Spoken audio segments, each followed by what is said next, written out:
প্রিয় ভিউয়ার্স, আসসালামু আলাইকুম। কৃষি পরিবারের আর নতুন একটি ভিডিওতে আপনাদের সবাইকে জানাচ্ছি আন্তরিক শুভেচ্ছা এবং অভিনন্দন। ভিউয়ার্স, আজকে কিন্তু খুবই গুরুত্বপূর্ণ একটি ভিডিও নিয়ে হাজির হয়েছি। আপনারা যারা টবের মধ্যে শশা চাষ করতে চাচ্ছেন তাদের জন্য কিন্তু এই ভিডিওটা খুবই গুরুত্বপূর্ণ।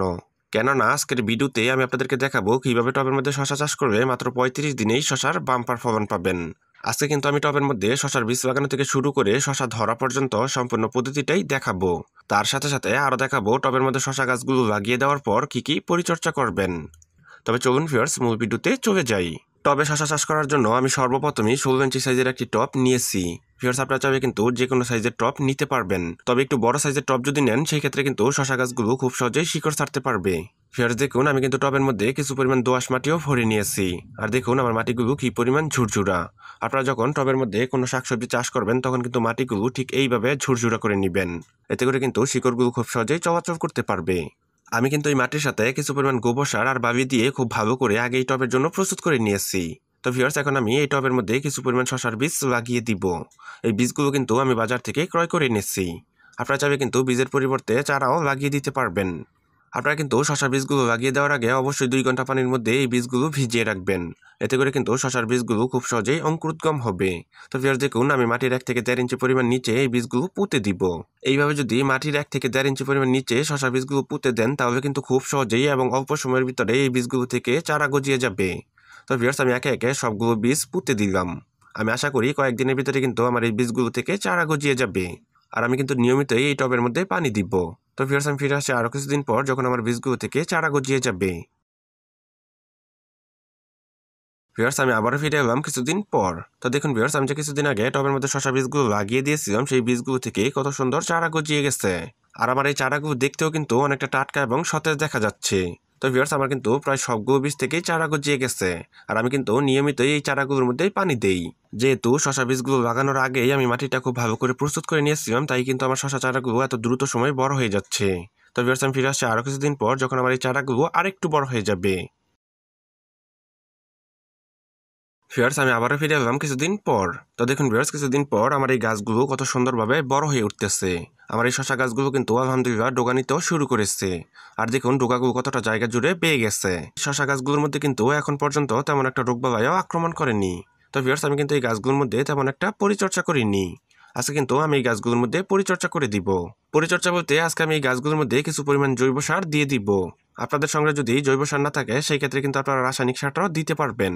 যদি আপনারা রাসায়নিক সার দেন সেই ক্ষেত্রে কিন্তু আপনারা টিএসপি, ইউরিয়া এবং পটাশ সারটা দিয়ে দিতে পারবেন। আর আপনাদের সংগ্রহে যদি পর্যাপ্ত পরিমাণ জৈব সার থাকে তাহলে অবশ্যই কিন্তু আপনারা জৈব সার দিয়ে চাষ করবেন। তো ভিউয়ার্স, দেখুন আমার গাছগুলো কিন্তু অনেকটাই বড় হয়ে গেছে। এগুলোর মধ্যে কিন্তু পরিচর্যা করার এখনই সঠিক সময়। আমি কিন্তু ভিউয়ার্স এর মাঝখান দিয়ে কিছু পরিমাণ ছাগলের বিষটা শশা গাছের গোড়ার মধ্যে দিয়ে দিয়েছি। আর এই ছাগলের বিষটা কিন্তু জৈব সার হিসেবে কাজ করে। এখন আমি দিয়ে দিব কিছু পরিমাণ হাড়ের গুঁড়া। এই হাড়ের গুঁড়ার মধ্যে কিন্তু গাছ বৃদ্ধির জন্য প্রয়োজনীয় পরিমাণ খাদ্য উপাদান আছে। তো ভিউয়ার্স, আমি এখানে 30 থেকে 40 গ্রামের মতন হাড়ের গুঁড়াও দিয়ে দিলাম। আমি এই হাড়ের গুঁড়াগুলো গাছের চারদিক দিয়ে খুব ভালো করে দিয়ে দিলাম। এর সাথে কিন্তু আজকে আমি আরো কিছু পরিমাণ জৈব সার দিয়ে দিব। তো ভিউয়ার্স, দেখুন এই জৈব সারটা কিন্তু আমি বাজার থেকে ক্রয় করে এনেছি। আমি কিন্তু এই জৈব সারটা বাজার থেকে 20 টাকা কেজি দরে ক্রয় করে এনেছি। আর আমি কিন্তু প্রায় সব ধরনের গাছে এই জৈব সারটা দিয়ে থাকি। এই জৈব সারের মধ্যে আছে ক্যালসিয়াম, পটাশিয়াম, জিঙ্ক, সালফার সহ গাছ বৃদ্ধির জন্য প্রয়োজনীয় পরিমাণ খাদ্য উপাদান। আপনারা এই জৈব সারটা 7 থেকে 15 দিন অন্তর অন্তর শশা গাছের মধ্যে দিতে পারবেন। আমি গাছের গোড়া থেকে একটু দূর দিয়ে এই জৈব সারটা দিয়ে দিলাম। ভিউয়ার্স, আপনারা কিন্তু এই সারগুলো দিয়ে দেওয়ার পর চাইলে গোবর সার দিয়ে ঢেকে দিতে পারবেন। আর যদি গোবর সার দিয়ে ঢেকে না দেন তাতে কিন্তু কোনো রকমের অসুবিধা নেই। এই সারগুলো দেওয়ার পরেই কিন্তু পানি দেওয়া যাবে। যেহেতু এগুলো জৈব সার তাই এই সারগুলো দিয়ে দেওয়ার পরেই কিন্তু পানি দেওয়া যাবে। তো ভিউয়ার্স, আমি ফিরে আসছি আরো কিছুদিন পর যখন আমার এই চারাগুলো আরেকটু বড় হয়ে যাবে। আর আমার এই চারাগুলো কিন্তু অলরেডি মাচারও উপযুক্ত হয়ে গেছে। আমি কিন্তু কয়েকদিনের ভিতরে এই চারাগুলোর মধ্যে মাচাটাও দিয়ে দিব।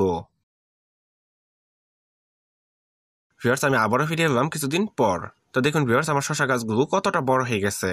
আমি কিন্তু আমার এই শশা গাছের মধ্যে একটা মাচাও দিয়ে দিয়েছি। আমি যেই টবের মধ্যে শশা গাছগুলো লাগিয়ে দিয়েছি সেই টবের মধ্যেই কিন্তু বাঁশের খুঁটিটাও ডাবিয়ে দিয়েছি। বাঁশের খুঁটিটা ডাবিয়ে দেওয়ার পর কিন্তু এই খুঁটির মধ্যেই শশা গাছগুলো বাইয়ে দিয়েছি। তো দেখুন ভিউয়ার্স, আমার গাছগুলো কতটা বড় হয়ে গেছে। আর দেখুন ভিউয়ার্স, শশা গাছের ডোগাগুলো কতটা জায়গা জুড়ে বেয়ে গেছে। আপনারা কিন্তু আপনাদের পছন্দ অনুযায়ী মাচাটা দিয়ে দিতে পারবেন। তবে বড় করে যদি মাচাটা দিয়ে দেন সেই ক্ষেত্রে কিন্তু গাছগুলো খুব সহজেই বাইতে পারবে। আর নির্দিষ্ট সময়ের আগেই কিন্তু শশাও ধরতে শুরু করবে। ভিউয়ার্স দেখুন আমার শশা গাছের মধ্যে কিন্তু প্রচুর পরিমাণ ফুল করতেও শুরু করেছে। আমি আশা করি কিছুদিনের ভিতরে কিন্তু আমার এই গাছের মধ্যে প্রচুর পরিমাণ শশাও ধরতে শুরু করবে। তো ভিউয়ার্স আমি ফিরে আসছি আরো কিছুদিন পর যখন আমার এই গাছের মধ্যে শশা ধরতে শুরু করবে। ভিউয়ার্স আমি আবারও ফিরে এলাম কিছুদিন পর। তো দেখুন ভিউয়ার্স আমার গাছের মধ্যে কিন্তু অলরেডি শশাও ধরতে শুরু করেছে। সেই সাথে সাথে কিন্তু আরো প্রচুর পরিমাণ ফুল চলে এসেছে। আমি যদি নিচ থেকে আপনাদেরকে দেখাই যে আমার গাছের মধ্যে কি পরিমাণ শশা ধরেছে তাহলে কিন্তু আপনারা বুঝতে পারবেন। তো ভিউয়ার্স দেখুন এই যে এইদিকে কিন্তু এই শশাটা অনেকটাই বড় হয়ে যাচ্ছে। আমি আশা করি কয়েকদিনের ভিতরে কিন্তু এই শশাটা খাওয়া যাবে। 2 থেকে 3 দিন পরেই দেখবো এই শশাটা অনেকটা বড় হয়ে গেছে। তো ভিউয়ার্স উপরের দিকে যদি দেখাই তাহলে দেখুন এই যে এইদিকেও কিন্তু একটা শশা ধরেছে। এই শশাটাও কিন্তু আস্তে আস্তে বড় হয়ে যাবে। তো ভিউয়ার্স আমি আশা করি কয়েকদিনের ভিতরে কিন্তু এই শশাটা অনেকটাই বড় হয়ে যাবে। ঠিক এইভাবে কিন্তু আমার গাছের মধ্যে আরো প্রচুর পরিমাণ শশা ধরতেছে এবং সেই সাথে সাথে কিন্তু প্রচুর পরিমাণ ফুলও করতেছে। ভিউয়ার্স আমার গাছের মধ্যে কিন্তু অলরেডি পোকাও আক্রমণ করেছে। যেই পাতার মধ্যে আক্রমণ করেছে সেই পাতাগুলো কিন্তু তুলে আমি দূরে নিয়ে ফেলে দেই।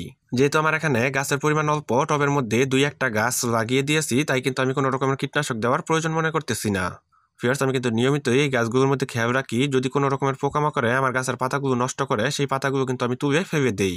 আর সেই সাথে সাথে যেই পোকাগুলো আমার গাছের পাতার মধ্যে আক্রমণ করেছে সেই পোকাগুলো কিন্তু আমি মেরে ফেলি। তো ভিউয়ার্স আমি ফিরে আসছি আরো কিছুদিন পর যখন আমার এই ছোট ছোট শসাগুলো আরেকটু বড় হয়ে যাবে। ভিউয়ার্স আমি আবারও ফিরে এলাম কিছুদিন পর। তো দেখুন ভিউয়ার্স আমার এইদিকে কিন্তু একটা শশা ধরেছে আর এই শশাটা কিন্তু অনেকটাই বড় হয়ে যাচ্ছে। এইদিকে যদি দেখেন তাহলে দেখুন এইদিকে কিন্তু ফুলও করতেছে আর এই যে নিচের দিকে দেখুন এই শশাটা কিন্তু অনেকটাই বড় হয়ে গেছে। আমি কিন্তু চাইলে এই শশাটা এখনই খেতে পারবো। আপনারা যদি কচি অবস্থায় শশা খেতে চান তাহলে কিন্তু এই রকমের শশা তুলে নিতে পারবেন, তবে কিন্তু এই শশাগুলো আরেকটু বড় হবে। আমি যদি আরেকটু নিচের দিকে আপনাদেরকে দেখাই তাহলে দেখুন এই শশাটা কিন্তু অনেকটাই বড় হয়ে গেছে। এই শশাটা কিন্তু চাইলে এখনই খাওয়া যাবে, তবে এই শশাটা কিন্তু আরো 2 থেকে 3 দিন পর আরেকটু বড় হবে। তখনই কিন্তু এই শশাগুলো তুললে সবচাইতে উত্তম হবে। ভিউয়ার্স আমার গাছের মধ্যে কিন্তু আরো প্রচুর পরিমাণ শশা ধরতেছে, আরো কিছু পরিমাণ শশা কিন্তু অনেকটাই বড় হয়ে গেছে। আমি আরো কয়েকটি শশা আপনাদেরকে দেখাবো যে কতটুকু বড় হয়েছে। ভিউয়ার্স যে এইদিকে নিচের দিকে দেখুন এই শশাটাও কিন্তু অনেকটা বড় হয়ে গেছে। এই শশাটা কিন্তু খাওয়ার উপযুক্ত। আর দেখুন কি পরিমাণ ফুল করেছে। আমার গাছে কিন্তু প্রচুর পরিমাণ পুরুষ ফুল ধরেছে, সেই সাথে সাথে কিন্তু আরো প্রচুর পরিমাণ শশা ধরতেছে। ভিউয়ার্স এই শশাগুলো কিন্তু আমি আরো কয়েকদিন গেলে তুলবো। তো ভিউয়ার্স আমি ফিরে আসছি আরো কিছুদিন পর যখন আমার এই শশাগুলো আরেকটু বড় হয়ে যাবে। আর আমি কিন্তু নিয়মিতই আমার এই গাছের মধ্যে পানি দেই। যখন এই রকমের শশা ধরবে তখন কিন্তু নিয়মিতই পানি দিতে হবে, তবে অতিরিক্ত পানি দেওয়া যাবে না। যদি অতিরিক্ত পানি দেন তাহলে কিন্তু শশা গাছের গোড়াগুলো পচে যাবে।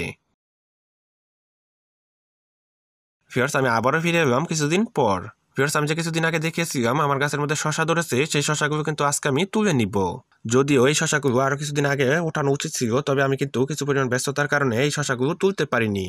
আর আমি কিন্তু আপনাদেরকে না দেখিয়ে এই শশাগুলো তুলিনি। আমি কিন্তু এখানে দেশি জাতের শশাটা চাষ করেছি আর এই শশাগুলো খেতেও কিন্তু মিষ্টি হবে। ভিউয়ার্স এখানে কিন্তু আমি এই শশাটা তুলে নিচ্ছি। তো দেখুন এই শশাটা কিন্তু অনেকটাই লাল হয়ে গেছে, তাতেও কিন্তু কোনো রকমের অসুবিধা হবে না। আর এই শশাটা কিন্তু এখনো কচি আছে। এই শশাটা যে আমি কেটে খেয়েছি এই শশাটা কিন্তু কচি ছিল আর খেতেও কিন্তু মিষ্টি হয়েছে। তো ভিউয়ার্স একইভাবে কিন্তু আমি আর একটি শশা তুলে নিচ্ছি। এই শশাটা একটু দেরি হয়ে যাওয়ার কারণে কিন্তু এই রকমের লাল হয়ে গেছে। ভিউয়ার্স এগুলো কিন্তু দেশি শশা, আর কিছুটা বেশি সময় যদি গাছের মধ্যে রেখে দেন তবে কিন্তু এই রকমের লাল হয়ে যাবে। তবে ভয়ের কোনো কারণ নেই, শশাগুলো লাল হয়ে গেলেও কিন্তু ভিতরে কচি থাকে। ভিউয়ার্স এই জায়গা থেকে আমি আর একটি শশা তুলে নিলাম। তো ভিউয়ার্স আমি আশা করি আপনাদেরকে বুঝাতে পেরেছি যে কিভাবে টবের মধ্যে শশাটা চাষ করবেন। আপনারা যদি আমার মতো করে শশা চাষ করেন আর পরিচর্যা করেন তবে আপনারা কিন্তু শশার ভালো একটা ফলন পাবেন। তো ভিউয়ার্স এই ভিডিও সম্পর্কে যদি আপনাদের কোনো মতামত জানার থাকে তাহলে অবশ্যই কমেন্ট বক্সে কমেন্ট করবেন। আপনারা চাইলে কিন্তু আমাদের ফেসবুক পেজও যুক্ত হয়ে যেতে পারেন। আমাদের ফেসবুক পেজের নাম হচ্ছে কৃষি পরিবার। আমার এই ভিডিওটা যদি আপনাদের কাছে ভালো লেগে থাকে তাহলে অবশ্যই লাইক, কমেন্ট এবং শেয়ার করবেন। আর নতুন নতুন সুন্দর সুন্দর কৃষিভিত্তিক ভিডিও পাওয়ার জন্য অবশ্যই কৃষি পরিবারের সাথে থাকবেন। সবাই ভালো থাকবেন, সুস্থ থাকবেন এই কামনা করে আজকের মতো বিদায় নিচ্ছি। আসসালামু আলাইকুম।